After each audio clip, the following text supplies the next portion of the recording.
YCP నేతలను రాజధాని రైతులు అడ్డుకోవడంపై స్పందించిన హోంమంత్రి వంగలపూడి అనిత కమెంట్స్. వైసీపీ నేతలకు అమరావతిలో పర్యటించే నైతిక అర్హత లేదు. రైతులను పరామర్శించడానికి వెళ్లారా లేక రాజధానిలో రౌడీయిజం చేయడానికి వెళ్లారా? మీరు వెళ్తే సమస్య వస్తుందని పోలీసులు ముందే చెప్పారు.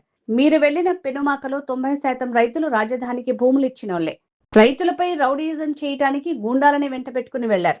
రైతులే తప్పు చేసినట్టు ఇప్పుడు వైసీపీ నేతలు మాట్లాడటం సరికాదు. రాజధానిలో వైసీపీ నేతలు ఈరోజు పర్యటించడానికి వెళ్తే రాక్షసంగా దాడి చేశారని ఆరోపణ చేస్తున్నారు. అంటే వైసీపీ వాళ్ళు అమరావతిలో పర్యటించడానికి ఫస్ట్ ఆఫ్ ఆల్ వాళ్ళకి ఎటువంటి అర్హత లేదు. ఎందుకంటే అమరావతికి వాళ్ళు స్వచ్ఛందంగా ఒప్పుకొని నిజంగా వెళ్ళుంటే కనుక వాళ్ళు ఒప్పుకొని వెళ్ళుంటే కనుక అది సపరేట్ పార్ట్. ఈరోజు వాళ్ళు పరామర్శించడానికి వెళ్ళారా లేకపోతే దేనికి రౌడీయిజం చేయడానికి వెళ్ళారా? వాళ్ళ వెనకాతలు వచ్చిన వాళ్ళందరూ కూడా రౌడీయిజంతో వెళ్ళి ఆఖరికి పోలీసులు కూడా ఇన్ఫామ్ చేశారు అక్కడ ప్రాబ్లం అవుతుంది, అక్కడ మీరు ఏదైతే పెనుమాక విలేజ్కి వెళ్తున్నారో అక్కడ 90% ఆఫ్ అక్కడ రైతులందరూ కూడా స్వచ్ఛందంగా ముందుకు వచ్చి భూములు ఇచ్చారు. భూములు ఇచ్చిన తర్వాత 1 or 2% ఎవరు అయితే ఉన్నారో వాళ్ళని దగ్గరికి వెళ్ళి మాట్లాడదామని చెప్పేసి వీళ్ళు ప్రయత్నం చేశారు.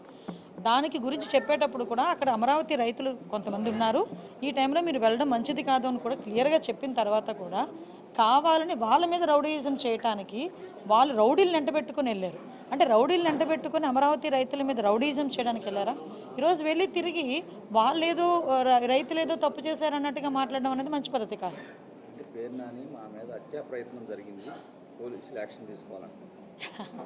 అంటే విషయం ఏంటంటే అసలు ఏం జరిగిందనేది డిపార్ట్మెంట్ చాలా క్లియర్గా వాళ్ళ దగ్గర పిక్చర్స్తో సైతం ఉన్నాయి. ఈ వెనకాతలు వెళ్ళిన వాళ్ళు ఎంతమంది రౌడీ షీటర్లు ఉన్నారో కూడా అందులో కూడా తెలిసింది, క్లియర్గా ఉంది. అందులోని వాట్ ఎవర్ ఇట్ వాళ్ళు కంప్లైంట్ ఇచ్చారు కదా, ఎంక్వైరీ చేస్తాము. యాక్చువల్గా అమరావతి ఈరోజు శరవేగంగా ముందుకెళ్తుందండి. అమరావతి అన్నది, అమరావతి రాజధాని అన్నది ప్రజల కలల రాజధాని. అటువంటి రాజధాని ఈరోజు ప్రపంచంలో నెంబర్ 1 పొజిషన్లో నిల్చోబెట్టడానికి గౌరవ ముఖ్యమంత్రి గారు రోజు ప్రయత్నం చేస్తున్నారు. రోజు ప్రయత్నమే కదా, కష్టపడుతున్నాం. ఈరోజు ప్రతి ఒక్కరు కూడా కష్టపడుతున్నాం. అధికారులు కానీ ఇటు ప్రజాప్రతినిధులుగా మెయిన్ కానీ అందరం కూడా అమరావతి 2027 నాటికి పూర్తి కావాలి అని చెప్పి ఒక దృఢ నిశ్చయంతో మేము పనిచేస్తూ ఉంటే దాన్ని డిస్టర్బ్ చేయడానికి వెళ్ళడం తప్పించి ఈ రోజు వరకు ఆ రోజు అమరావతి రాజధానికి వాళ్ళే కదా ఒప్పుకున్నారు. తర్వాత వీళ్ళు 3 రాజధానులు అన్నారు, ఇంటికి పంపించారు ప్రజలు. మళ్ళీ ఈరోజు వచ్చి మావిగాని అంటున్నారు. మరి ఏం మొహం పెట్టుకుని ఈరోజు అమరావతి రైతుల దగ్గరికి వెళ్ళి వాళ్ళు ఏదో పరామర్శ చేస్తారు? నేను ఒకటే చెప్తున్నాను, అమరావతి పూర్తి అయిపోతే వీళ్ళకి కనీసం ఆ సీట్లు కూడా ఉండవు, ఆ మనుగడ కూడా ఉండదు అనే ఒకే ఒక ఉద్దేశంతో వాళ్ళ భయంతో ఈరోజు అమరావతిని డిస్టర్బ్ చేయడానికి రౌడీ మూకలను తీసుకుని వెళ్ళిన సందర్భం తప్పించి అంతకుమించి ఏమీ కాదు. వీళ్ళు కంప్లైంట్ చేశారు కాబట్టి మేము సమగ్రంగా విచారణ చేస్తాం. యాజ్ అ హోమ్ మినిస్టర్గా డిపార్ట్మెంట్ వాళ్ళని కూడా ఇందాక నేను ఇన్ఫర్మేషన్ కూడా అడిగి తీసుకున్నాను. ఇక్కడ ఎవరు ముందు ప్రొవోక్ చేశారు, ఎవరు దాడులు చేశారు అన్నీ కూడా క్లియర్గానే ఉంటాయి. కాబట్టి అందులో ఏది దాచేది అయితే ఇది ఎస్, ఒక కానిస్టేబుల్కి కూడా గాయాలైనవి. అంటే వీళ్ళు ఒకరి మీద ఒకరు అంటే వీళ్ళు రెచ్చగొట్టుకునే ధోరణిలో వెళ్ళితే పరిస్థితులు ఇలాగే ఉంటున్నాయి. అక్కడ అమరావతి రైతులు కడుపు మంట అండి. ఈరోజు అదే అమరావతి గడ్డ మీద ఎంతమంది అమరావతి మహిళా రైతులను బూటికాలతో తన్నించిన పరిస్థితులు ఉన్నాయి. అదే అమరావతి గడ్డ మీద రైతులు రోడ్డు మీదకి వచ్చి వాళ్ళు ధర్నాలు చేసుకుంటే ఎన్నిసార్లు లాఠీ చార్జీలు చేయలేదు? ఇదే అప్పుడు అమరావతిని రక్షించుకోవాలి, అమరావతి ఉండాలి అని చెప్పి ఆ రోజు గౌరవ ముఖ్యమంత్రి గారు కూడా బస్సు యాత్ర పెడితే ఆ రోజు ఏ రకంగా భావస్వేచ్ఛా ప్రకటన అని చెప్పి దాడులు చేయలేదు. మేము అటువంటి వాటిని మేము ప్రోత్సహించట్లేదు కదా.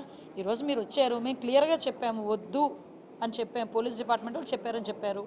మీరు కొంచెం సహకరించాలి. కాదు, మీరు రౌడీయిజం చేయడానికే, దాడి చేయడానికే, అమరావతి మీద బురద చల్లడానికే వెళ్ళారు. కాబట్టి ఈరోజు ఇలాంటి పరిణామాలు ఉన్నాయి. అయినప్పటికీ కూడా ప్రభుత్వం దీన్ని సీరియస్గా తీసుకుంది. మేము ఎంక్వైరీ చేసుకుంటాం. ఈరోజు 164 సీట్లు తీసుకున్నామండి మేము ఎన్డీఏ కూటమి సభ్యులు. 164 నియోజకవర్గాల్లోని కూటమి ఎమ్మెల్యేలే గెలుచున్నారు. మ్యాక్సిమం అన్ని చోట్ల టీడీపీ కార్యకర్తలు, జనసేన కార్యకర్తలు ఉంటారు. పబ్లిక్ ఉంటారు, అందరూ ఉంటారు. అందరూ ఓట్లేసి గెలిపించిన వాళ్ళే కదా. ఈరోజు పబ్లిక్ని కూడా కావాలని చెప్పి టీడీపీ కార్యకర్తలను పేరు చెప్తే అలా అమరావతి రైతులు వాళ్ళందరూ అమరావతి రైతులు వాళ్ళ తాలూకా ప్రాబ్లమ్ను వాళ్ళు ఈరోజు ఎప్పటి నుంచో ప్రాబ్లం ఫేస్ చేస్తున్నారు. వాళ్ళు అమరావతి రైతులు వీళ్ళ తాలూకా న్యూసెన్స్ వల్ల అమరావతి ఎట్టి పరిస్థితుల్లోని వెనకడుగు వేయకూడదు అనే తాపత్రయంతో ఉన్నారు. మీరు అందులో మీకు ఇంకా అదే చెప్పడం మర్చిపోయాను. పార్టీ ఆఫీస్ మీద దాడి చేసిన వాళ్ళు కూడా అప్పుడు తెలుగుదేశం పార్టీ ఆఫీస్ మీదకి వచ్చి రౌడీ మూకలు ఎవరైతే దాడి చేశారో వాళ్ళందరూ కూడా ఈరోజు నేను దగ్గర వీడియోస్ కూడా ఉన్నాయి నా దగ్గర. వాళ్ళందరూ ఈ కార్ల చుట్టూ ఉన్న వాళ్ళే.